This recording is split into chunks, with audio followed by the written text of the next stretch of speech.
This podcast is a production of Unfiltered Studios. If you would like to know more about joining Unfiltered Studios, please visit our website at unfpod.com for more information. Welcome back, class. On today's episode, we're joined by Mr. G's son, Lucas, as we discuss the Buffy revival and break down the Fantastic Four trailer. All this and more in a From Blueprints Baxter Building to Buffy episode of the Fandalorians. Teachers by day, nerds by night.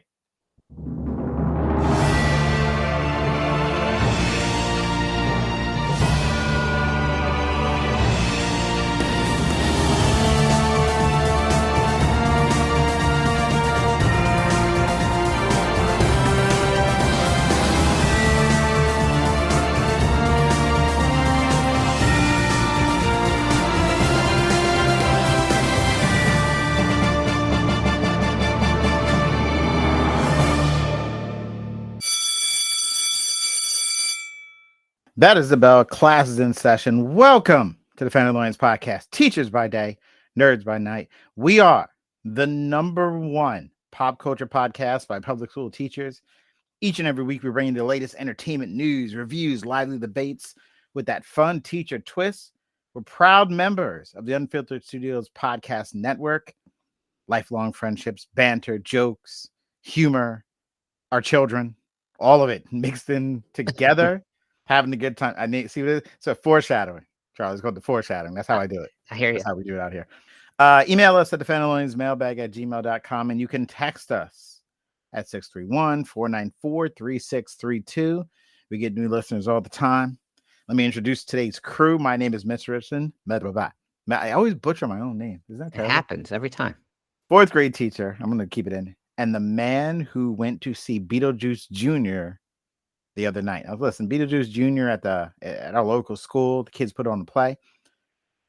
Mr. G, it's inspiring, man. You see these things, and I see and a lot of my former students are up there. It's so good. Yeah, I saw the kids come through the school. They were as advertising for the Beetlejuice, and they were singing. And I saw some of my former students down the hallway. They're like, "Hey, Mr. G." Beetlejuice Jr. is funny because it's a complete different take on the story. Oh yeah, it's not the same version as the movie. It's the same characters. It's like an alternate reality of Beetlejuice. That's the best way to explain it. It's not like a spin-off. It's not like another version of it. It's not even like a continuation. It's like an alternate reality of the same things happening somewhat to an extent. And it was really funny. Quick hour. They don't have any intermission. The scenes just go, go, go, go. And the cast was hysterical. So it was so much fun. I had a great time. Awesome. My other co-teacher, Miss McDonald's, again out on a special assignment this week. My other co-teacher, the man who's going to tell us something about a book, Mr. J. Tell us about your book. Well, the book I'm going to talk about real quick is a book you know it. So I'm in the midst of reading The Measure by Nikkie Elrick. And that was the book that you, me, and Mrs. Weber are reading together.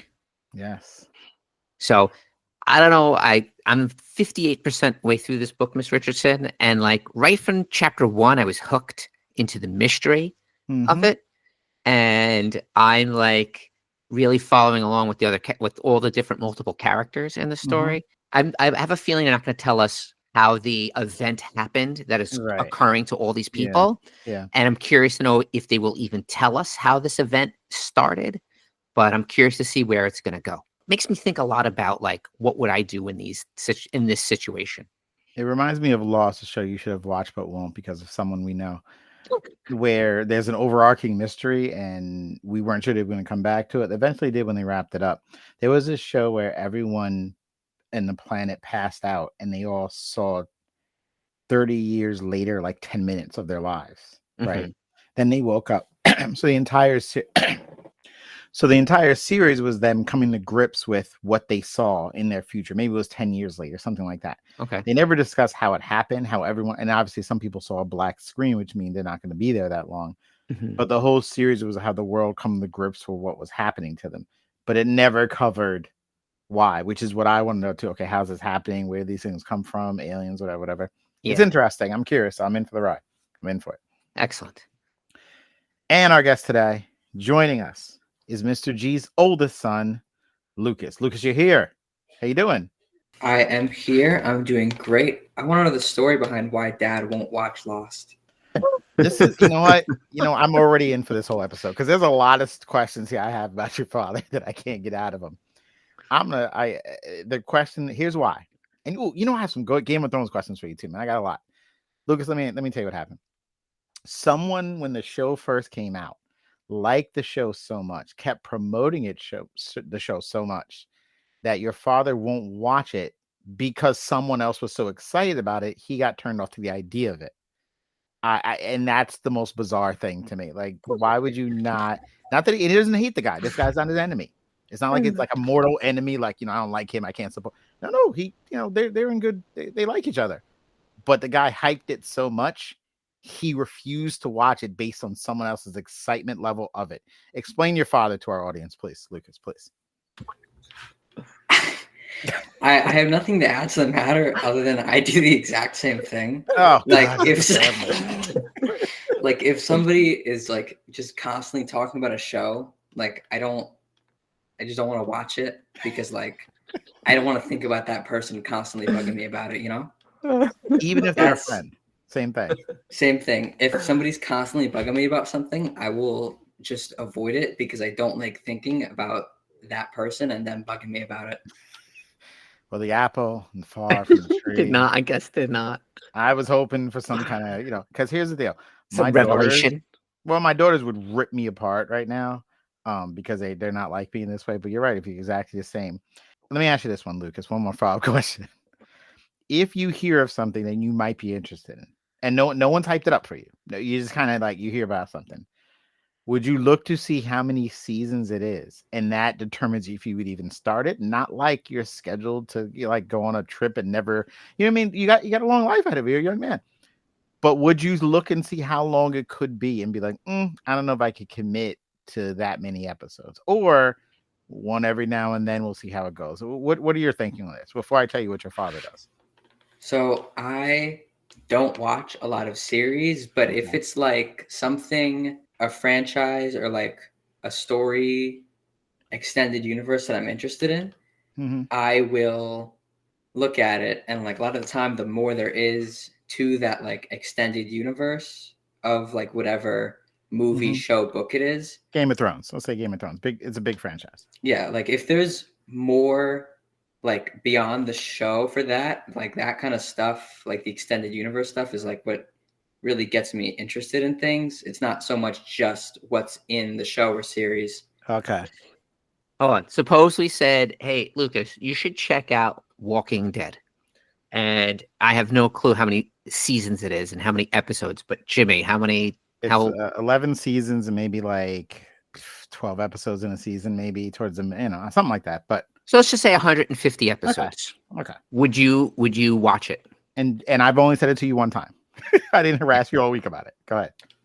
So if there's 150 episodes to it, like it depends. Is there more to Walking Dead other than just dudes running around murdering zombies and doing 1,000? It's a yes. This is the difference between your father. I love it.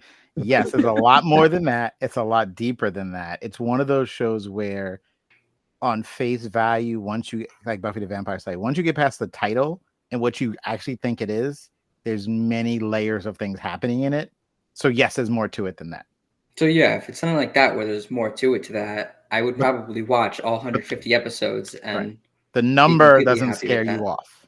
I started watching One Piece, and that show literally has like 1,000, I think almost 1,100 episodes at this point. The only reason I got turned off to that show was because once you get to like episode 150, it just starts to like slow down and you get like a lot less per episode. But like the reason I liked that series was because with One Piece, there's like a lot of stuff that you don't see in the show. There's like stuff that you can go and like stories to be told that don't revolve around the main characters. So there's a lot of branches off into different direction kind of thing. Yeah, kind of like that. Okay. Yeah. So yeah, different from your father. Your father is there's more than 60 episodes. I can't commit that kind of time. Your father believes there's a finite amount of TV he has apparently, and it shuts off. Because we tried to get him on Game of Thrones, which is really, really good. But he just looks at it as 50 episodes is too much, and it always drives us crazy though. So I see you guys are similar and different. It's almost like you're related. I love it. Mr. G, tell us why your son's here today anyway. All right. Other than he likes us and he listens clearly every week. But Every other than week. that, why is he here? Every week. Lucas he's a senior in high school. I've mentioned this before, and he's in the midst of applying for colleges and things like that. And he's got projects, this and here, going all over the place. School, a typical high school kid. Yep. And one of his assignments came where he had to write an essay on a topic. But not only was it an essay, there was actually options.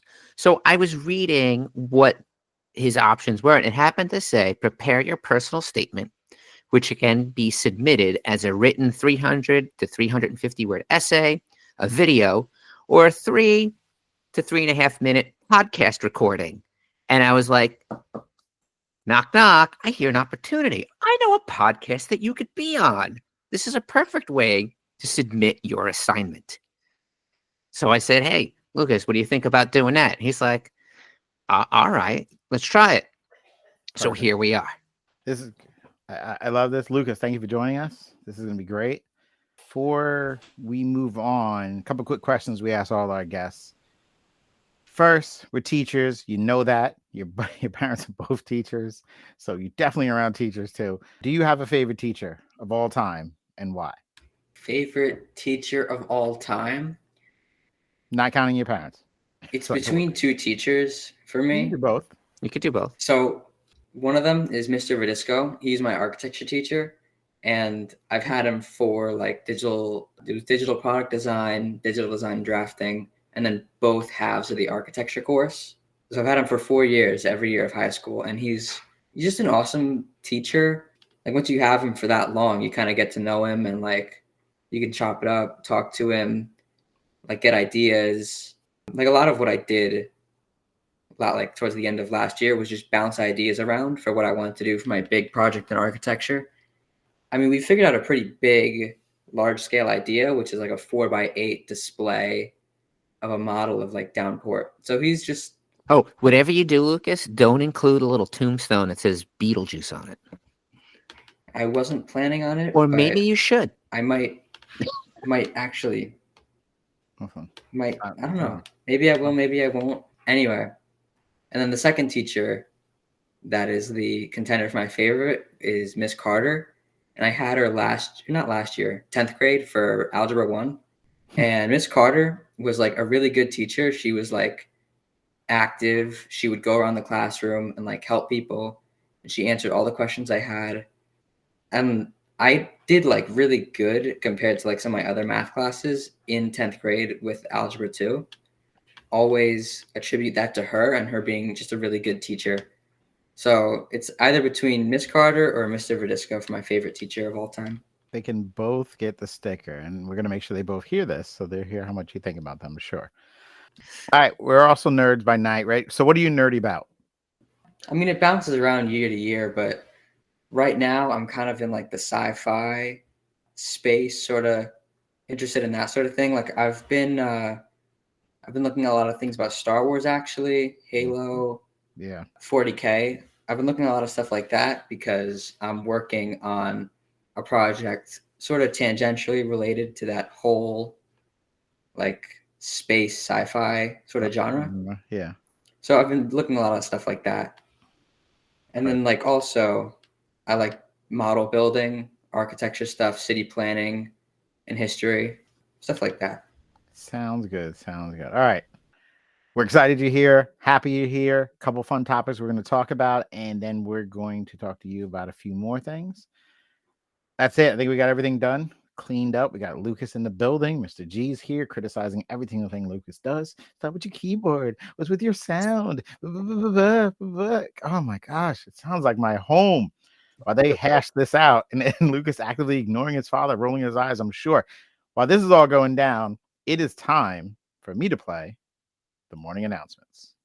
Fandalorian fans, won't you lend me an ear? I hope this podcast sound is crystal clear. Now listen up, people, I got something to say. These are the morning announcements for today.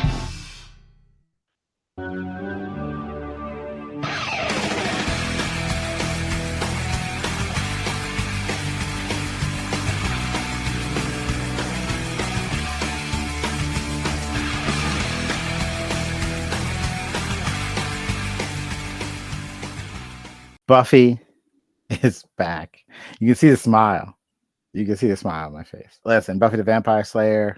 If you don't know this story, it follows Buffy Summers, who's a teenage girl battling vampires and demons and other supernatural threats with the help of her friends, known as the Scoobies.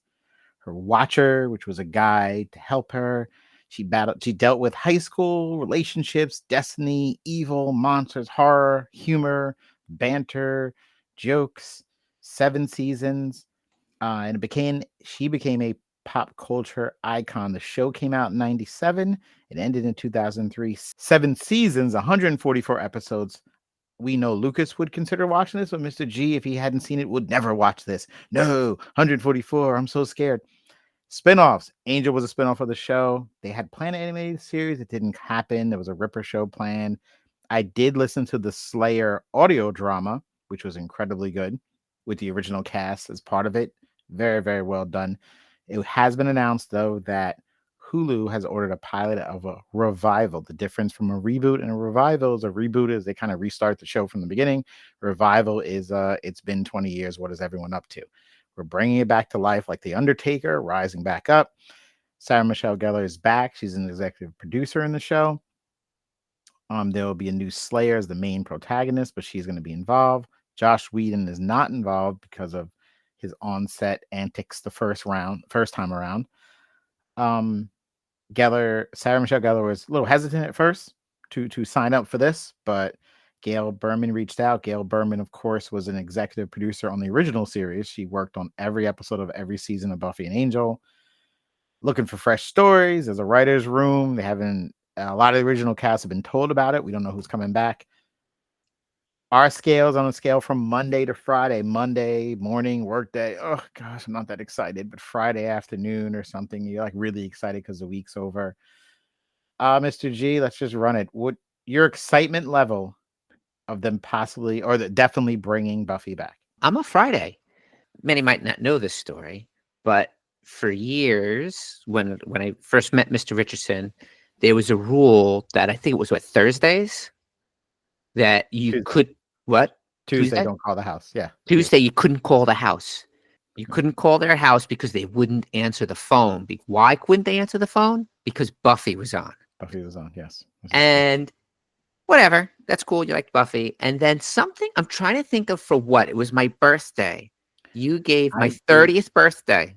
You gave me a season 5 DVD box set. So this was, Lucas, right around when you were born. I was 29, so I had turned 30 when you were 4 months old. Right. I knew you were gonna be up late. I said, you know what? He's gonna be up at late, diapers, the whole bit. Let me help this man out. So I started in at season 5, and it was fantastic. Mm-hmm. Buffy the Vampire Slayer is a great show. And I've gone back to watch from season 1, all the seasons. So I've watched all the seasons of Buffy the Vampire Slayer. I didn't get into the spinoffs, but I enjoyed it. I love it. Every time I hear the music, I get pumped. So I'm excited for a revival. Ms. Richardson? The first season, like most first seasons, it's kind of definitely corny and slow. It's funny, though. But the special effects stuff doesn't hold up, and they didn't really find they didn't get their groove going to season 2. Season 2, they were on fire. Like they got it out, and then season 5 is one of my favorite seasons, and you can jump into that one pretty easy without knowing more than listen. She fights bad guys, her friends know it's banter, whatever. My excitement level is obviously a 5. There's 2 things, and Mr. G, I've written plays. I'm doing plays now. I've written for the years. The DNA of this show is in everything I've written for that many years. Characters bantering, making jokes in completely terrible situations. Every play I've done, it's always these off-color comments. Not off-color, they're on color, but just jokes and banter and gimmicks. And that's my personality anyway. But I definitely wrote it, and this show just helped me fine-tune the idea of just taking a moment and making it funny, then keep going back to the moment over and over again. And there's nothing I want more in life, Mr. G and Lucas, to just be in this writer's room. Charlie, I want to be in the writer's room so bad. You gotta knock on that door. You gotta knock on that door. I have searched for access to anything. I've searched this woman's name. I sent her an email. I think her company. I am desperate. Get me in the door. Just let me sit in the Zoom. I swear, let me sit in the Zoom. I will plot out 6, 7 up. I already have ideas in my head. Once they say we're bringing it back, we got to reverse this, change this. And you know how much I love to write. You know how many things I'm trying to work on. Just get me in the room. Please just get me in the room.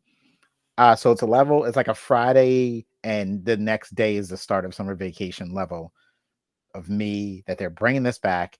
It'll be even more if I could just be in the room. I don't have to get paid. I can just bring everyone lemonade around the table. Like this is some, little dish, food, snacks. Yo, I'm in. I'm all in. Lucas, what do you think? I don't know if you know anything of Buffy. Just what are your thoughts on this? I'll put it at like 2.5. I am neutral. Never heard of this series. Sounds fun. In all honesty, I probably won't end up watching it, but like for the people that like it, it sounds like a good time. I will leave you and Dad to enjoy it while I am doing my things. Well, if you're ever interested, season 5, that's where you got to jump in. It's a funny and apparently there's if you still have a DVD player. We do. All the seasons are available on Disney and Hulu as well, though. You can stream it right on your phone.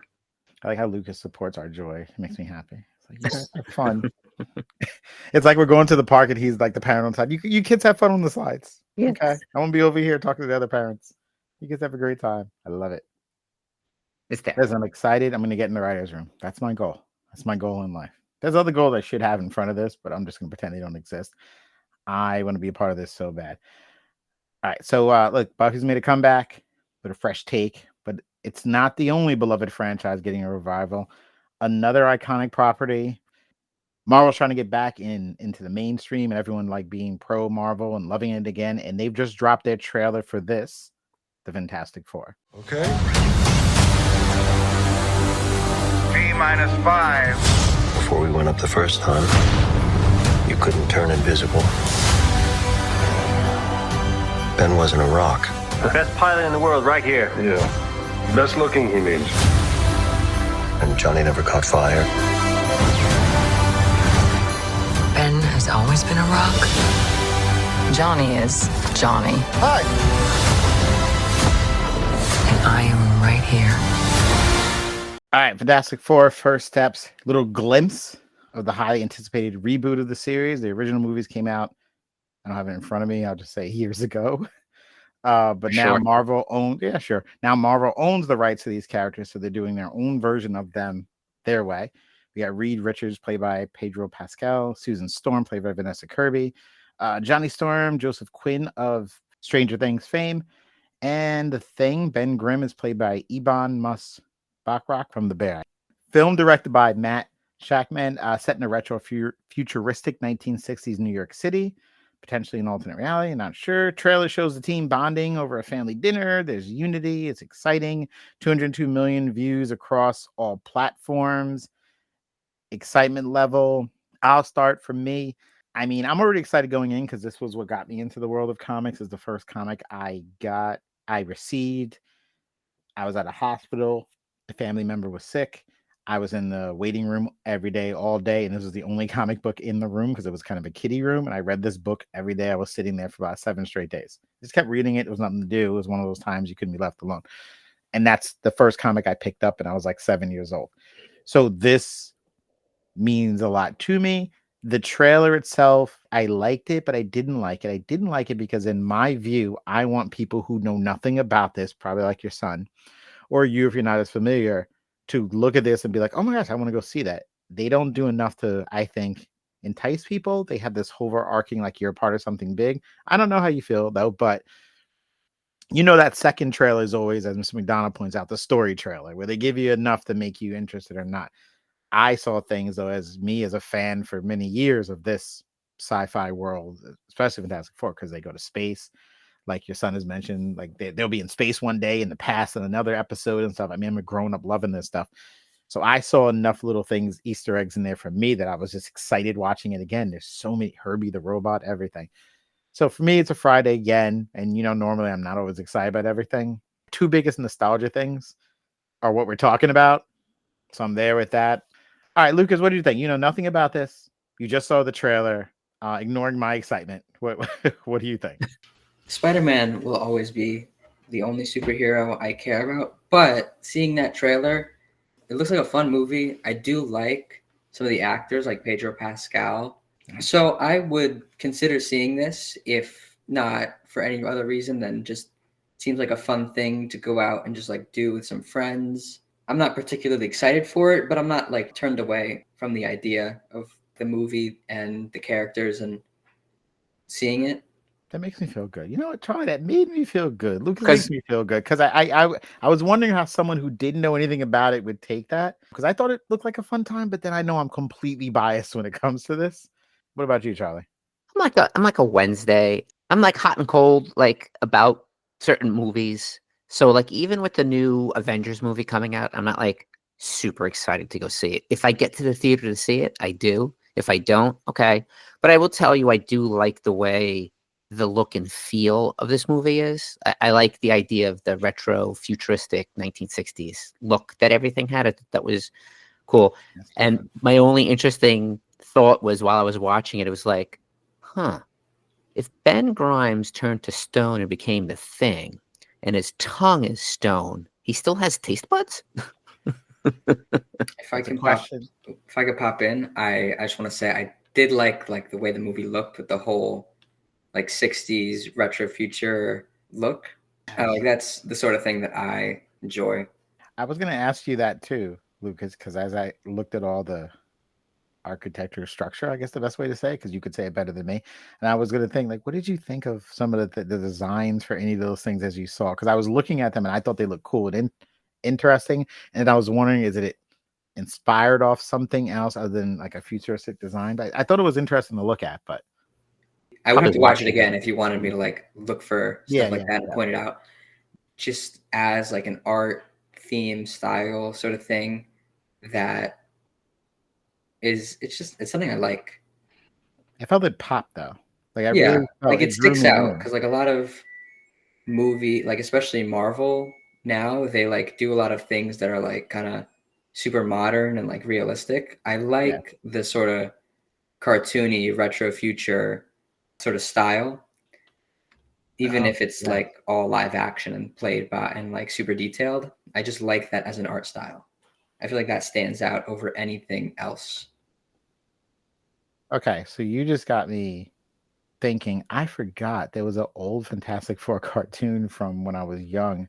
It came out maybe in the 60s or 70s. I saw it as a kid, but it had this same kind of design in the cartoon. And when you said cartoon just now, I remembered, oh my God, there was a cartoon. I think they almost based it off of that cartoon, the cartoon design that you just said. That makes sense because that, I'm gonna try to find it while we're talking. What stuck out to me was like that robot. That robot looked like the little robot guy, like Nintendo Rob. That was his name. Like that. That is what sort of popped out to me as like a cartoony retro future. Yeah, because his eyes were like tapes, so like computer tapes instead of being like digital. Yeah, I like the design, like you said. I like everything about it. I'm obviously gonna go see it. I like how the Thing look for someone who's watched many versions of the Thing. This is the most comic accurate looking one I've ever seen. And they normally when they do these, they make him talk in this gruff kind of voice, which is always just a weird choice because now he's a rock, so he has to talk like a scraggly. He appears to just keep his same voice. He just looks different. I like it. Excited to see where it goes. At the end, they hint towards Galactus, which is a creature they fight in the comics that eats planets, basically. Just goes inside the planet, destroys the core. That's how the planets die. Travels the universe. According to this movie plot, he's coming to their planet to take it out. They have to stop him. In the comics, they've been successful. Pretty big villain for the first movie, which makes me think they're going to lose. And that's how they end up in the other Marvel universe. But I don't really know. That's my theory. But I'm excited about it. Okay, so we're going to go see the Fantastic Four. Most of us will.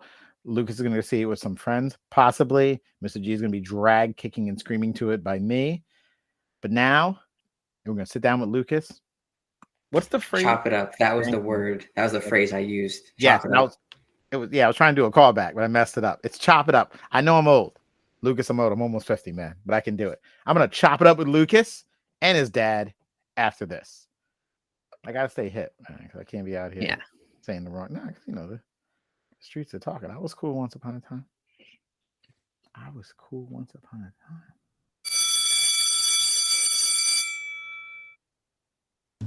Come on down to the building meeting. Come on down today.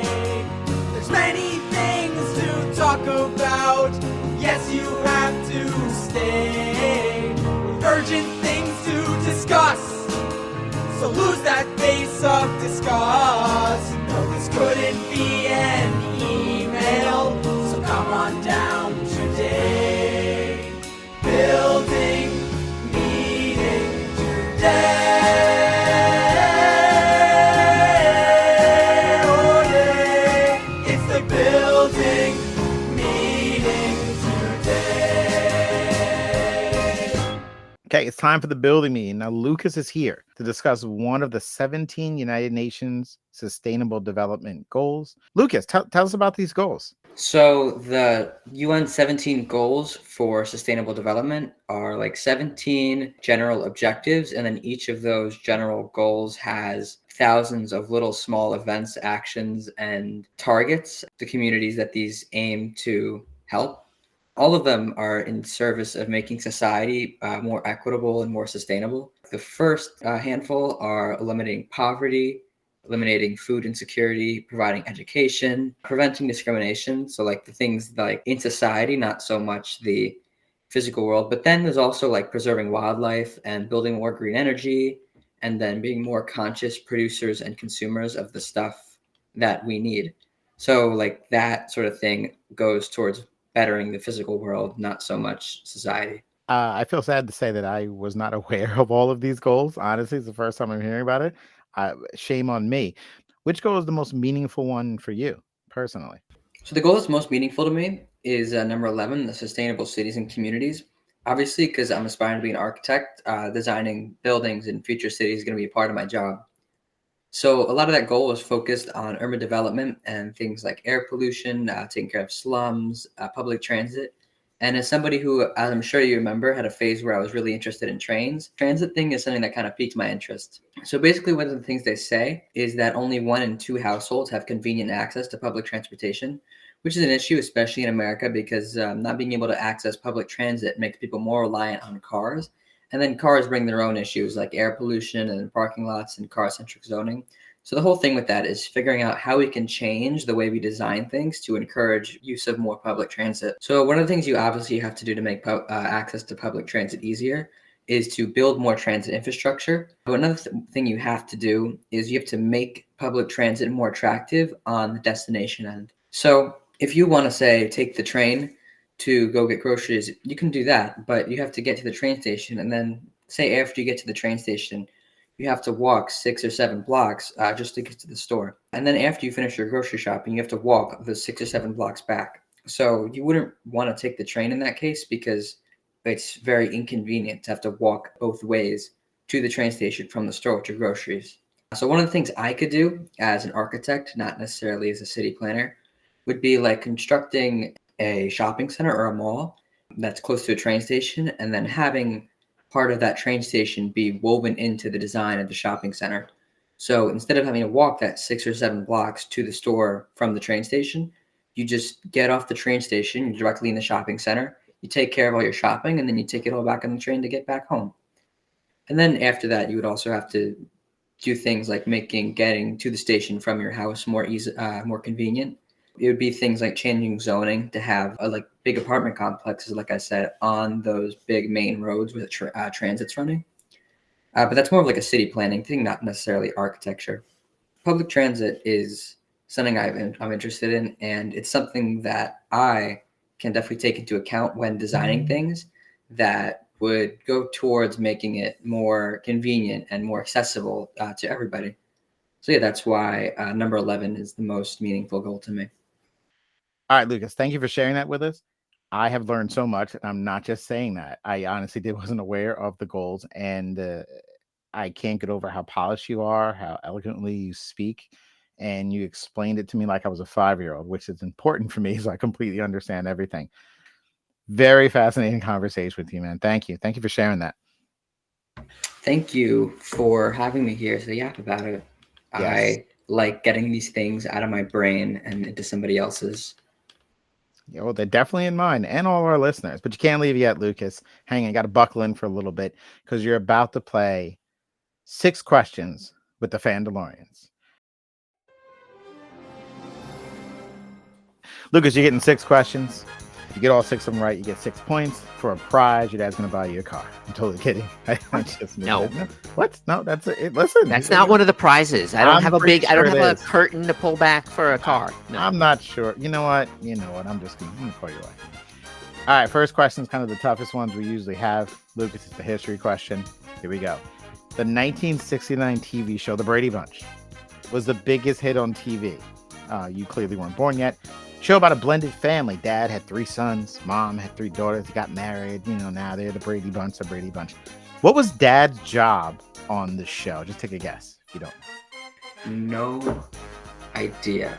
If it's the 1960s, I'm going to guess it's something super random, like Milkman. He was an architect. What? Yeah. You should have saw that coming. Have you been paying attention to the show? Should have saw that coming. That's okay. No, listen. You got plenty of time to get 5 more points. Hang in there. Here we go. This one's a would you rather question, but for some reason we can count your answer and determine if it's right or wrong. Would you rather do a build of your real life house on Minecraft or with Legos? Which one would you rather do? Minecraft. I say that because Minecraft block textures can give you a lot more like detail and depth than like Lego bricks. Like if I were to do it out of Lego bricks, like the front of our house, we have these like the shingles, the vinyl shingles for the siding. If I were to do that out of Lego bricks, it would just look like flat Lego bricks. If I did it on Minecraft, I would use whatever planks or whatever, and it would actually look textured. So I would definitely do it on Minecraft. Plus, then I don't have to spend all that money on Legos. That is the correct answer. You completely had me at the I'm not spending money because I don't like to spend money. And I agree with you. Minecraft's probably the best option. Doing good. You got 1 point. Hang in there. In 1977, another history question. A space opera was introduced to American movie audiences, and it went on to become a world phenomenon. Who created this movie franchise we are speaking of? George Lucas. That is correct. He knew it. He knew it. He was speaking about Star Wars earlier. Father added this question late. I was like, he's gonna. You know what? I wouldn't have known it was Star Wars if I wasn't currently thinking about Star Wars. So.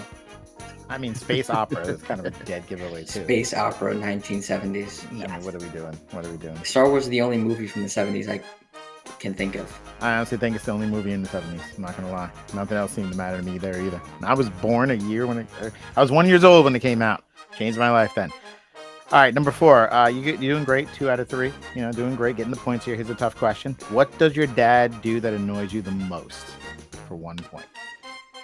Pretend he's not there. Pretend he's not here. He's not here. He's not paying attention. Okay. Here we go. What does he do? For 1 point. What does he do? And I'll know if you're right. That annoys you the most.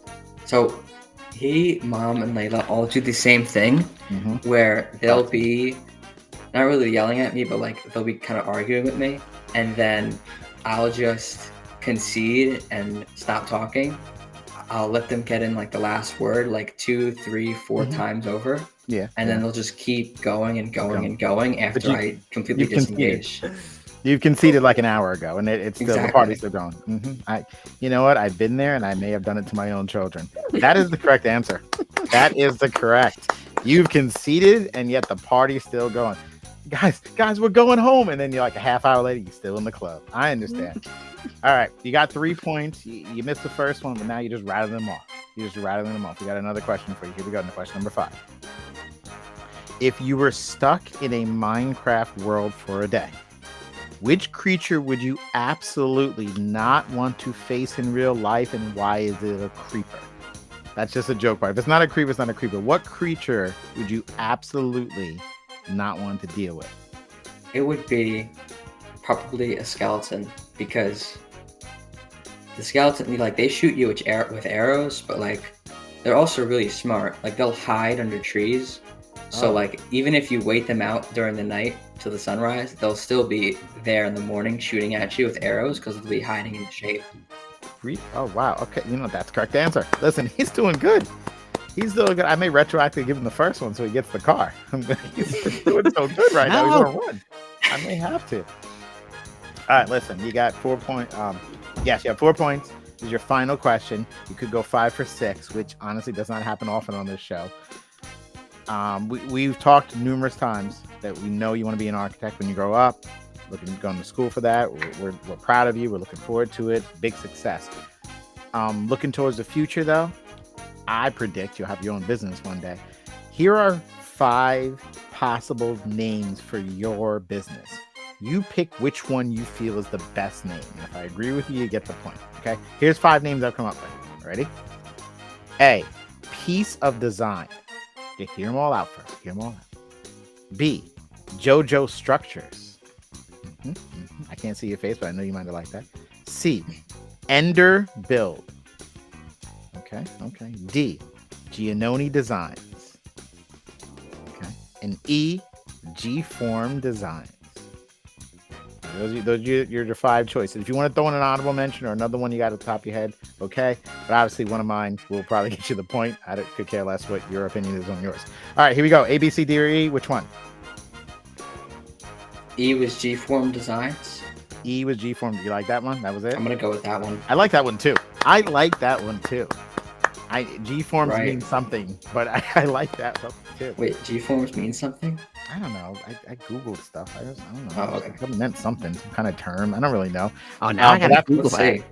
I don't know. Make sure it's nothing. Form, probably just G. I don't really know. It's some play on like a shape thing. I thought it was something. I was messing around. I was trying to have fun. Okay. It's a company for protective baseball gear.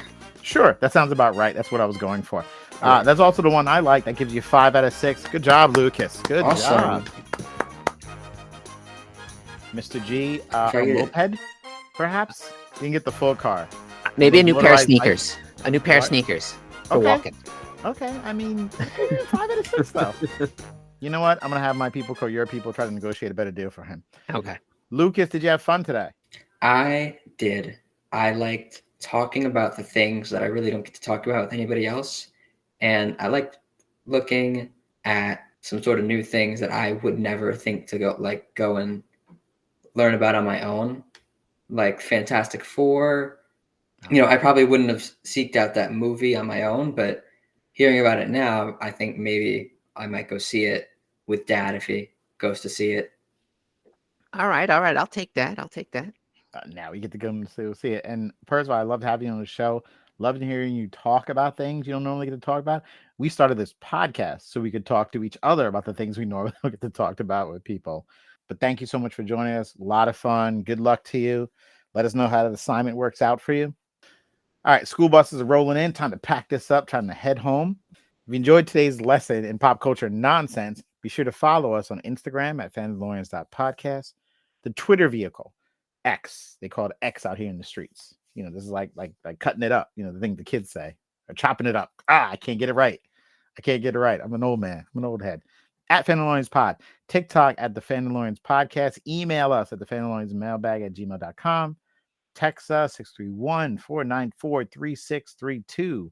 For Mr. G, for Lucas G, and myself, I'm Mr. Richardson. Thank you for listening. We'll catch you next time on the Fandalorians. Teachers by day, nerds by night.